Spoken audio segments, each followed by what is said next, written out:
बिस्मिल्लाहिर्रहमानिर्रहीम। अस्सलाम वालेकुम नाज़रीन, आप यूट्यूब चैनल देख रहे हैं। मैं इमरान खान हूँ। सबसे पहले तो ये कि आज इमरान खान साहब की मुलाकात का दिन है अडयाला जेल में, और मंगल का दिन होता है फैमिली की मुलाकात का दिन, वकला की मुलाकात का दिन। और पिछले मंगल को जो कुछ हुआ उसके बाद आज के दिन के लिए बाकायदा एक तहरीक चल रही है। बहुत सारे लोग जो हैं वो सोशल मीडिया के ऊपर और पाकिस्तान तहरीक इंसाफ के जो डिफरेंट ग्रुप्स हैं उनके अंदर ये आवाज़ उठा रहे हैं कि चलो चलो अडयाला जेल चलो, क्योंकि इमरान खान साहब की बहन पे बहुत टॉर्चर किया गया पिछली मरतबा। काफ़ी लंबा अरसा हो गया है, लगभग चौथा हफ्ता है कि इमरान खान साहब की उनकी फैमिली से या उनकी पार्टी के लोगों से मुलाकात नहीं करवाई जा रही, यानी 25 दिन के करीब हो गए। और उसकी वजह बड़ी सादा है और हम सब जानते हैं कि क्योंकि ये नवंबर का महीना है, इसमें आर्मी चीफ को एक्सटेंशन भी मिलती है, इस्तिस्ना का मामला है, फिर एक आइनी तरमीम पास की गई है, नई आइनी अदालत बनाई गई है। ये बड़ा क्रूशल टाइम होता है। फिर कुछ बड़े फैसले हैं जो पाकिस्तान करने जा रहा है। पाकिस्तान ने करारदाद में वोट किया, इसराइल को पसंद आया वो वोट, अमेरिका की मर्ज़ी के ऐन मुताबिक किया, और चाइना और रशिया के ख़िलाफ़ किया वो वोट। और इसके तहत अब पाकिस्तानी फ़ौज मुमकिन तौर पे जाएगी गज़ा में और जाकर हमास को या फ़लस्तीनियों को गैर मुसल्लह करेगी, ताकि इसराइलियों की जो हिफाजत है उसका पक्का बंदोबस्त हो सके। सादा लफ्ज़ों में तो ये है।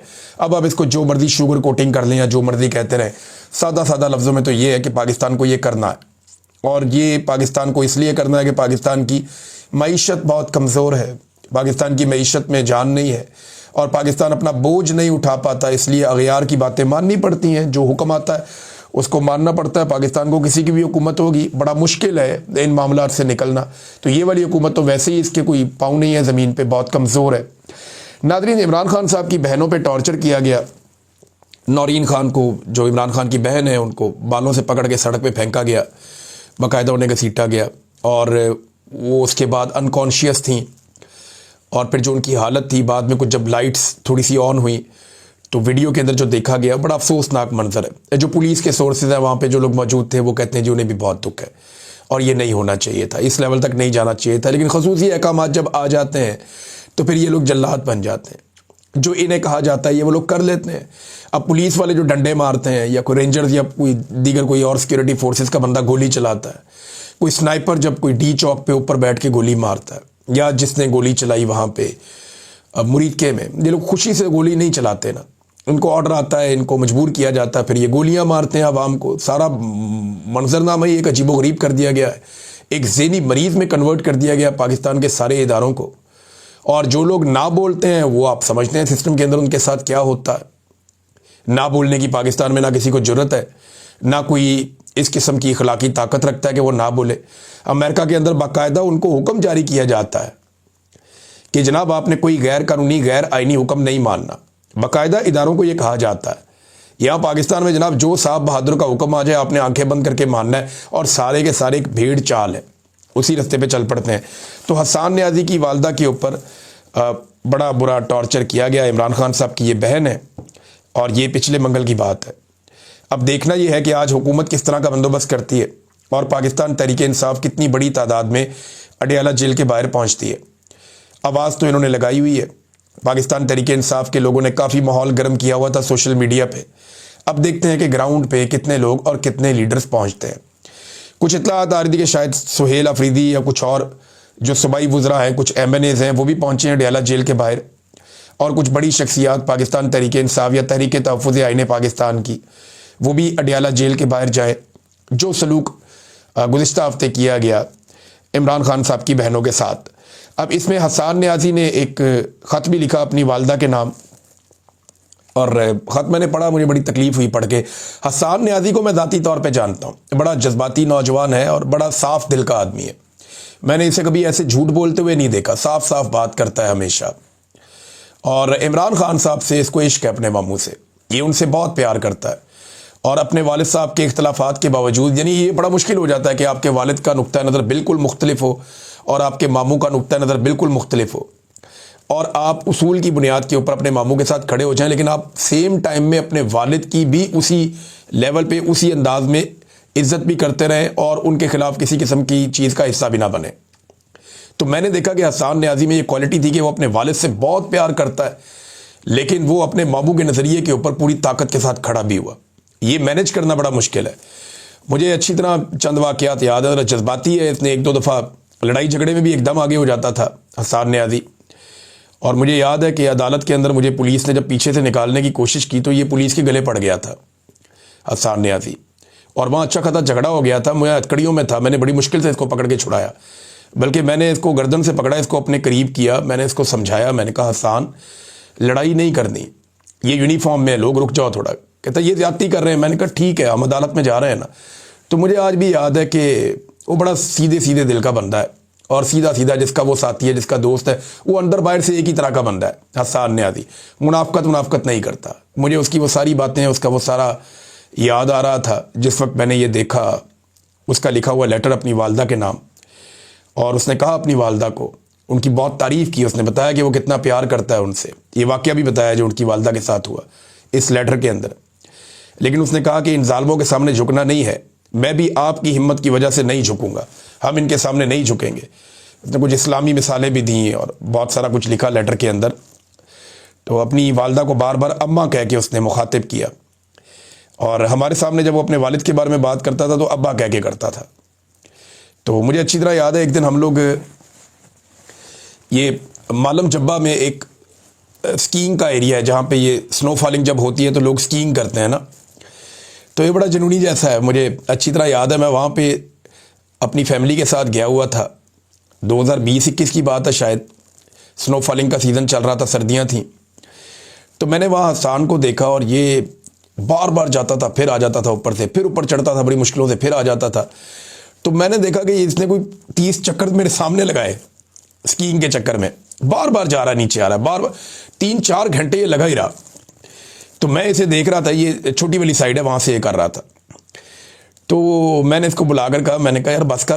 कहता जी मुझे मज़ा ही बहुत आ रहा है, और मैं चाहता हूँ कि मैं अपनी फैमिली को भी यहाँ लेकर आऊँ। मुझे वो भी दिन याद आ रहे थे। तो दिन कभी बहुत अच्छे होते हैं, कभी अच्छे नहीं भी होते। ये हंसता बसता ख़ानदान था, हंसता खेलता ख़ानदान था, और इमरान खान साहब ने कौम के लिए एक लड़ाई लड़ी, और उस लड़ाई के नतीजे में सारा ख़ानदान क्या हालत हो गई।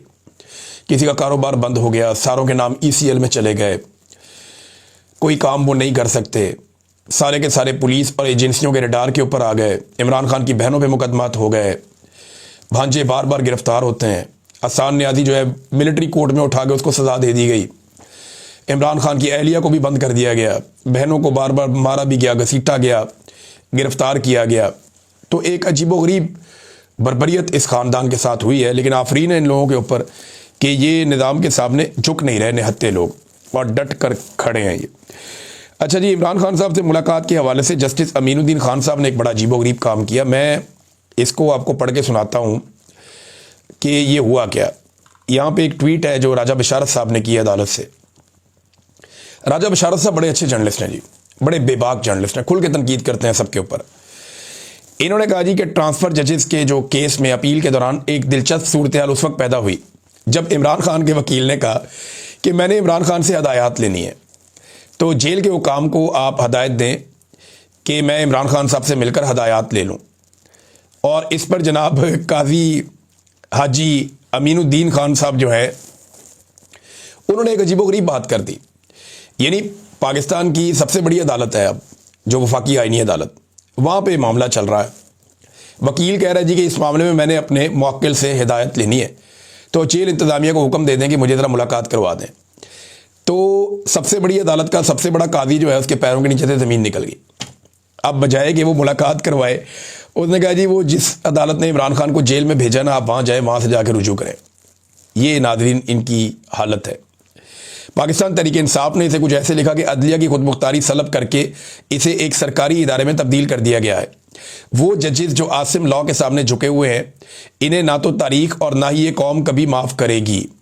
चीफ जस्टिस गैर आइनी अदालत अमीनुद्दीन ने इमरान खान से मुलाकात की तहरीक इंसाफ की दरख्वास्त मुस्तरद कर दी। इमरान खान को 21 दिन से कैद तन्हाई में रखा हुआ है और फैमिली, वकला या पार्टी से किसी भी मुलाकात की इजाज़त नहीं दी जा रही। अब 22वां दिन है आज। इमरान खान साहब की बहनें फिर जाएंगी, कोशिश करेंगी मुलाकात करने की, तो देखते हैं मुलाकात होती है या नहीं होती, और पाकिस्तान तहरीक इंसाफ का रिस्पॉन्स कैसा होता है आज के दिन में, ये भी आज पता चल जाएगा। नाज़रीन, पाकिस्तान तहरीक इंसाफ की जो एक खामी है उसके ऊपर बहुत सारे लोग बात कर रहे हैं। इवन पाकिस्तान तहरीक इंसाफ के अंदर भी बात हो रही है कि जो पाकिस्तान तहरीक इंसाफ को इमरान खान साहब ने एक पॉलिसी दी थी कि पूरे इलेक्शन का बाइकआउट कर दें। पाकिस्तान तहरीक इंसाफ इस पॉलिसी को सही तरीके से प्रोजेक्ट नहीं कर सकी। देखिए, अब एक बात तो पाकिस्तान तहरीक इंसाफ को मान लेनी चाहिए कि जब तक आसिम मुनीर साहब नहीं चाहेंगे और जब तक ये निज़ाम इसी तरह चलता रहेगा, पीटीआई को एक भी इलेक्शन नहीं जीतने दिया जाएगा। चाहे पूरी की पूरी पाकिस्तान तहरीक इंसाफ खैबर पख्तूनख्वा के दिल पेशावर के अंदर बैठ के एक सूबाई असम्बली का इलेक्शन भी लड़े और सारी तहरीक इंसाफ भी वहां जमा हो जाए, तो ये सीट उन्हें नहीं दी जाएगी। ये बज़ाहिर दिखाई दे रहा है। तो ऐसी सूरत हाल में करना क्या चाहिए? देखे ना, बाइकआउट की जो पॉलिसी थी उसे फिर पूरी तरह से प्रोजेक्ट करना चाहिए था। या तो वो इलेक्शन लड़ते, खुल के लड़ते, सारे आ जाते मैदान में, कारकुनों को ले आते मैदान में लड़ते, और अगर नहीं लड़ना था तो खुलकर इस मामले को उठाते कि जनाब हम बाइकआउट कर रहे हैं, हम इलेक्शन नहीं लड़ रहे। लेकिन ऐसा दिखाई देता है कि पाकिस्तान तहरीक इंसाफ को अपनी मूवमेंट्स के लिए या चीज़ों के लिए या जो भी वो करना चाहते हैं, इसके लिए वो बैसाखियों की तलाश में रहते हैं। ना उन्होंने खुलकर लड़ाई की और ना उन्होंने खुलकर बाइकआउट किया। जो भी करें उन्हें खुलकर करना पड़ेगा, क्योंकि तहरीक इंसाफ की जो अपोजिशन है, जो इस वक्त हुकूमत में है या एस्टेब्लिशमेंट है, वो जो भी कर रही है खुलकर कर रहे हैं, कपड़े उतार के कर रहे हैं। उन्होंने नंग धड़ंग होके वो खड़े हो गए। उन्होंने कहा जी जो करना कर लो, हम खुलकर सामने आ गए। तो तहरीक इंसाफ जो है वो खुलकर सामने नहीं आई इन मामलात में, और इसका उसको नुकसान हुआ है। अब कुछ लोग जो हैं वो लॉन्च किए गए हैं कि ये जो इलेक्शन हुआ, ज़िमनी इलेक्शन, इसको नॉर्मलाइज किया जाए और कोशिश की जाए, ये कहा जाए बार बार कि जनाब ये तो बहुत बड़ी कामयाबी है PMLN की, और इमरान खान साहब की वो मकबूलियत वो पहले जैसी नहीं रही। हालांकि वो लोग जो इमरान खान साहब की मकबूलियत के दावेदार थे, चाहे वो इमरान खान साहब के मुखालिफिन हैं, जो खुद गवाही देते थे कि इमरान खान साहब 90% तक मकबूल हैं, वो लोग भी पाकिस्तान तहरीक इंसाफ की इस जो शिकस्त उन्हें दी गई है इसके ऊपर हैरान नहीं हो रहे। ना वो हरीपुर पे बात करते हैं, ना वो लाहौर के उस इलेक्शन के ऊपर बात करते हैं जहां पाकिस्तान तहरीक इंसाफ इलेक्शन जीत रही थी। नाज़रीन, सलमान अकरम राजा साहब ने एक बड़ी इंटरेस्टिंग चीज़ की निशानदेही की है। उन्होंने कहा जी क्या आपने इलेक्शन के नताइज का जायज़ा लिया? क्या मौके पर मौजूद अफराद से गुफ्तगू की है? ये कैसे हो जाता है कि एक ही हलके में जो 400 पोलिंग स्टेशन हैं, यानी लगभग 500 पोलिंग स्टेशन टोटल है हरीपुर वाले में, वो कहते हैं जी कि 400 पोलिंग स्टेशंस का जो टर्न आउट है वो 20% से कम है। यानी 400 पोलिंग स्टेशन ऐसे हैं जहां पे 20% से कम टर्न आउट है, और 100 के करीब पोलिंग स्टेशन ऐसे चुने गए जहां पे टर्न आउट 70% से भी बढ़ गया। ये कैसे हो सकता है? यानी एकदम ये एक पोलिंग स्टेशन है, ये दूसरा है, यहां पे 20% से कम लोग आए और ये यहां पे 70% से ऊपर लोग आ गए।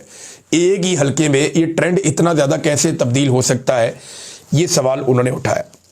और एक और हैरतअंगेज बात उन्होंने की कि ये जो 100 पोलिंग स्टेशन जहां पे एकदम 70% से ज्यादा टर्नआउट आ गया या वोटर ने निकल के वोट डाल दिया, इन तमाम पर मंजूर नजर उम्मीदवार जीतता हुआ नजर आ जाता है। अब ये क्या है? इसके ऊपर सलमान अकरम राजा साहब ने एक नुक्ता उठाया। एक खालिद जमील साहब ने, सीनियर जर्नलिस्ट हैं, बहुत अच्छे जर्नलिस्ट हैं, उन्होंने माजी का एक वाकया याद दिलाया जब पाकिस्तान 2 टुकड़े हो गया था। ये जरा आपने गौर से सुनना है। ये वाकया आपको बताएगा कि पाकिस्तान के साथ एस्टेब्लिशमेंट ने जब पाकिस्तान 2 टुकड़े हुआ तब क्या खेल खेला था और आज वो क्या खेल खेल रही है। अच्छा, जो उन्होंने बताया उसके मुताबिक कहानी कुछ ऐसे है कि 55 साल में आज तक कुछ भी नहीं बदला। 1970 में 86 नशिस्तों वालों ने, यानी ये पीपल्स पार्टी या ये जुल्फ़िकार दी भुट्टो वालों ने 167 का मैंडेट तस्लीम नहीं किया, यानी मुजीबुर रहमान का मैंडेट तस्लीम नहीं किया, शेख मुजीब का मैंडेट तस्लीम नहीं किया। यहां इन्होंने जीती थी 86 सीटें और उन्होंने जीती थी 167 सीटें, 167। जनरल याया ने 167 वाली जमात पर पाबंदी लगाकर 78 अरकान को नाअहल कर दिया था। अभी भी यही हो रहा है ना, नाअहल किए जा रहे हैं। तो उस वक्त जनरल याया ने 78 बंदे नाअहल कर दिए थे और बाकी जो रह गए थे उनको आज़ाद करार दे दिया था। फिर एक नया इत्तेहाद भी बना दिया था। अच्छा, ज़िमनी इलेक्शन करवाया गया दोबारा। ज़िमनी इलेक्शन में 58 अरकान को, 78 में से 58 को बिला मुकाबला कामयाब करवा दिया गया। आप अंदाजा करें कि 167 में से पहले 78 को नाअहल कर दिया गया, बाकियों को आज़ाद कर दिया गया, जो पीटीआई के साथ भी इसी तरह हुआ, और जो बाकी 78 जिनको नाअहल किया गया उनमें से 58 को बिला मुकाबला जितवा दिया गया, अपने बंदे वहाँ पे कामयाब करवा दिए गए। बाकी जो 20 नशिस्तें बची, 78 में से 58 तो बिला मुकाबला करवा दिए, तो बच गई बाकी 20। इन 20 नशिस्तों पर भी बिला मुकाबला का इनके सर के ऊपर खबर सवार था कि हमने ये करना है। तो इसलिए जो 7 दिसंबर 1971 को इलेक्शन होना था, उसको इन्होंने मुलतवी करके 7 जनवरी 1972 पे ले गए, यानी 1 महीने आगे ले गए। लेकिन इस 1 महीने के बाद बजाय कि ये वो 20 सीटें भी छीन लेते बिला मुकाबला करके, पाकिस्तान ही 2 टुकड़े हो गया। यानी 16 दिसंबर 1971 को पाकिस्तान 2 लख्त हो गया। और इस तरह एक डिक्टेटर की ख्वाहिश ने, जो ताकत के नशे में उसकी ख्वाहिश थी, मुल्क को 2 टुकड़े कर दिया। ये हवस अभी भी ख़त्म नहीं हुई, आज भी पाकिस्तान में वही सिलसिला जारी है। कल जो कुछ याया खान कर रहा था, आज भी मिलिट्री एस्टेब्लिशमेंट वही काम, उससे मिलता जुलता काम आज भी उसी अंदाज में कर रही है। नादरीन, इस इलेक्शन के बाद एक और बड़ी दिलचस्प चीज़ हुई, वो ये हुई कि पाकिस्तान पीपल्स पार्टी का पत्ता साफ हो गया। पीपल्स पार्टी के पास जो एक इख्तियार मौजूद था कि उसके बगैर हुकूमत नहीं चल सकती, वो इख्तियार अब ख़त्म हो गया। पाकिस्तान पीपल्स पार्टी अब अमली तौर पे अपोजिशन में जा सकती है। वजह यह है कि पीपल्स पार्टी अगर अब तहरीक अदम एतमाद लेकर भी आए तो कामयाब नहीं होगी। उसकी वजह यह है कि PMLN ने अपने नंबर पूरे कर लिए एस्टेब्लिशमेंट के साथ मिलकर इन इलेक्शंस के बाद। अभी उन्हें कुछ नंबर्स और मिल जाएंगे, वो मुकम्मल तौर पे सिक्योर हो जाएंगे। और PMLN ने बड़ी कामयाबी से अपने वफादारों को असेंबली के अंदर पहुंचाया, ताकि एस्टेब्लिशमेंट भी अगर खिलाफ हो जाए तो उनके लिए कोई दिक्कत ना बने। ये ग्राउंड क्यों बनाया जा रहा है, इसको अब आप समझें। अभी थोड़ी सी सीटें और चाहिए PMLN को, और आने वाले दिनों में थोड़ी सी मजीद सीटें PMLN को दे दी जाएंगी एस्टेब्लिशमेंट की जानिब से। फिर क्या होगा? फिर एक और चीज़ है जिसके ऊपर आजकल डिस्कशन चल रही है। आपको ये खबर अभी तक किसी ने नहीं दी होगी, और मुझे मेरे ज़राए ने बताई। थोड़े दिन पहले उन्होंने ये बात मुझे बताई और उन्होंने क्लेम किया कि ये खबर ठीक है। तब मुझे लगा कि ये हो नहीं सकता, लेकिन आहिस्ता आहिस्ता अब चीज़ समझ आ रही है। नवाज शरीफ साहब ने बड़ा अहम रोल प्ले किया आसिम मुनीर साहब को 5 साल मजीद एक्सटेंशन देने के फैसले में, और इसके अलावा उन्हें ताहयात एक्सटेंशन और उसके अलावा ताहयात जो इस्तिस्ना है वो देने के फैसले में भी। तो जो कुछ आसिम मुनीर साहब को चाहिए था, नवाज शरीफ साहब ने प्लेट में रखकर उन्हें दिया। अब इसके बदले में आसिम मुनीर साहब नवाज शरीफ साहब को क्या देंगे, कभी ये सोचा आपने? जी बिल्कुल, इसके ऊपर डिस्कशन हो रही है, और डिस्कशन ये हो रही है कि शायद नवाज शरीफ साहब को वज़ीर आज़म बनाया जाए। PMLN जैसे ही कंफर्टेबल पोजीशन में आएगी, जब बार्गेनिंग की पोजीशन से पीपल्स पार्टी और बाकी जमातें बिल्कुल निकल जाएंगी, उस वक्त नवाज शरीफ साहब को रीलॉन्च किया जाएगा और उन्हें पाकिस्तान का वज़ीर आज़म बनाया जा सकता है। इसके ऊपर बाकायदा डिस्कशन हुई है, और PMLN को यह लगता है कि अगर शहबाज शरीफ की जगह नवाज शरीफ को लाके दोबारा वज़ीर आज़म बनाया गया, तो एक तो PMLN का बयानिया उठ जाएगा, दूसरा नवाज शरीफ कंपनसेट हो जाएगा, तीसरा PMLN जो है उसकी जो हवा निकल गई है, उन्हें लगता है कि शायद वो हवा पार्टी में वापस आ जाए, और इसीलिए ये सारा माहौल बनाया जा रहा है। अब देखना ये है कि क्या वाकई में नवाज शरीफ को वज़ीर आज़म बनाया जा सकता है। उनकी तबीयत भी ठीक नहीं है, उनके दीगर मामलात भी हैं, लेकिन ये ऐसा नहीं है कि मैं सिर्फ एक कहानी आपको सुना रहा हूं, ये अंडर डिस्कशन है और इसके ऊपर बात हो रही है। बाकायदा एस्टेब्लिशमेंट के साथ भी इन चीज़ों पे बात हुई है कि नवाज शरीफ को वज़ीर आज़म पाकिस्तान बनाया जाए। पहले पीपल्स पार्टी को कहा गया था कि आधे टाइम पे जो है वो शहबाज शरीफ रहेगा, आधे टाइम पे बिलावल आ जाएगा, लेकिन अब बिलावल बन ही नहीं सकता, क्योंकि अक्सरियत जो है वो अब हो गई है PMLN के पास। अब तो उनको थोड़ा सा और झटका अगर लगवा दिया जाए 2-4-5 सीटों का, तो नवाज शरीफ साहब को भी वज़ीर आज़म बनाया जा सकता है। लेकिन एक का बात रह जाएगी कि नवाज शरीफ साहब की जो अपनी सीट है, उसमें इतनी खौफनाक किस्म की धांधली और बेज़ाब्तियाँ और बेकायदगियाँ हैं कि जब चाहा नवाज शरीफ को कान से पकड़ के उतार दिया जाएगा। लेकिन इसके ऊपर डिस्कशन हो रही है, क्या वाकई नवाज शरीफ साहब को वज़ीर आज़म बनाया जा सकता है? ये आने वाले दिनों में चीज़ें क्लियर होंगी। अभी तक सिर्फ ये अंडर डिस्कशन है, और नवाज शरीफ साहब की बड़ी ख्वाहिश है कि उन्हें चौथी मरतबा वज़ीर आज़म पाकिस्तान बनाया जाए, ताकि वो वज़ीर आज़म हो, उनकी बेटी वज़ीर आला हो, शहबाज शरीफ को वज़ीर खारजा बनाया जाए, और इस तरीके से एक नया माहौल पाकिस्तान में क्रिएट किया जाए कि PMLN बहुत ताकतवर जमात है और अगले इलेक्शन के लिए भी ये थोड़ा सा अपना मजबूती इख्तियार करें। लेकिन इमरान खान साहब की मौजूदगी में इनके लिए चीज़ें मुश्किल हैं, क्योंकि इमरान खान का खतरा तो बहरहाल इनको रहेगा। जब भी इमरान खान बाहर आएगा वो इन सबको खा जाएगा। ये एक ज़मीनी हकीकत है जिसे हम भाग नहीं सकते। नाज़रीन, IMF की रिपोर्ट के हवाले से डिफरेंट सवालात उठाए जा रहे हैं और अब इसी सवाल को हाफिज़ अब्दुल्ला साहब ने भी उठा दिया है, जो हम बार बार कह रहे थे कि IMF की रिपोर्ट के मुताबिक गुज़िश्ता 2 सालों में हुकूमत ने 5300 अरब की करप्शन हुई है। सवाल यह है कि करप्शन किसने की? क्या करप्ट किरदारों की फहरिस्त में कोई लोग शामिल हैं तो वो लिस्ट किधर है और कौन कौन है?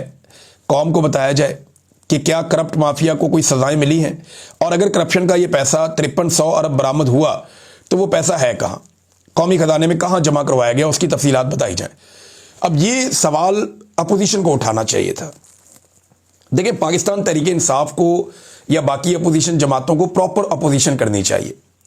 इन मामलात को लेकर, धांधली को लेकर, बहुत सारी चीज़ों पे अगर इमरान खान साहब होते तो इस्तिस्ना को लेकर, 27वीं आईनी तरमीम को लेकर अगर वो बाहर होते जेल से, और ये इस किस्म की कानून साजी को लेकर, चीनी स्कैंडल को लेकर, आटे स्कैंडल को लेकर इमरान खान साहब मुसीबत डाल देते इस हुकूमत को। वो एक छोटी सी चीज़ को पकड़ते हैं और हुकूमत के गले के अंदर जलता हुआ टायर जलता हुआ डाल देते हैं। लेकिन यहाँ पे इतने बड़े बड़े ब्लंडर्स हुए इस हुकूमत के साथ, इस हुकूमत की जानिब से इतने बड़े बड़े ब्लंडर्स हुए, लेकिन पाकिस्तान तहरीक इंसाफ उनसे फ़ायदा नहीं उठा पाई। ये पाकिस्तान तहरीक इंसाफ की एक कमज़ोरी है और उसकी एक बड़ी वजह यह है कि एस्टेब्लिशमेंट ने भी कोई कसर नहीं छोड़ी जुल्म और ज़्यादती में। उन्होंने भी दबा के रखा, फुल एक्सीलेटर के ऊपर पाँव रखा हुआ। बहरहाल अपोजिशन तो करनी पड़ेगी, जोर तो लगाना पड़ेगा, और वो सोशल मीडिया पाकिस्तान तहरीक इंसाफ का, जिसको एस्टेब्लिशमेंट शिकस्त नहीं दे सकी, सारे मिलकर शिकस्त नहीं दे सके और आज भी वो नहीं दे सकते इसको शिकस्त। सोशल मीडिया की ताकत बहुत बड़ी है, इमरान खान साहब सच कहते हैं। लेकिन प्रॉब्लम यह है कि वो सोशल मीडिया अब अक्सर हमें दिखाई देता है कि वो बजाय इसके कि जुल्म और ज्यादती के खिलाफ लड़ाई लड़े, वो लड़ रहा है उसकी, लेकिन वो आपस में भी दस्तों गिरेबान कभी कभी नजर आते हैं और एक दूसरे को नीचा दिखाने की कोशिश करते हैं। तो एस्टेब्लिशमेंट इस सोशल मीडिया को कभी शिकस्त नहीं दे सकती। हाँ, ये अगर इस रविश को तब्दील नहीं करते तो फिर नुकसान होगा। अब तक के लिए इतना ही, अपना ख्याल रखें, अपने इस चैनल का भी। अल्लाह हाफ़िज़।